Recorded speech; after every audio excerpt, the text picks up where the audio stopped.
One critique I have is because it's so focused on that time frame of the pandemic, that it's going to date itself, and I already think it already has. Even when it released, it was kind of like on the tail end of things. Okay. So I feel like the subject matter will lose its impact, and I think it already has lost its impact to some degree.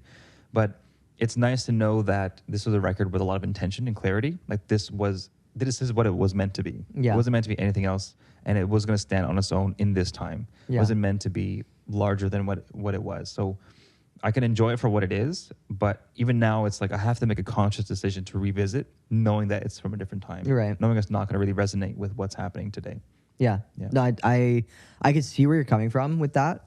I do think they were intentional though, where they don't really like explicitly mention anything related to the pandemic or lockdown. Yeah. So I feel like there is room for these songs to like have relevance in the future. Like with the news, it's like the news. Like we can always relate. I feel like right now, like the news is kind of, in my opinion, pretty crazy. And so it's like, I want to turn off the news, you know, and I can relate to this song. But I do understand where you're coming from, especially if you were there at the time listening to this album with COVID being your, like, you know, we're living through COVID, right? So it's like, but for people born after this album was released, I feel like they'll still be able to connect to it. That's true. I hope not, but yeah, that's true. Right.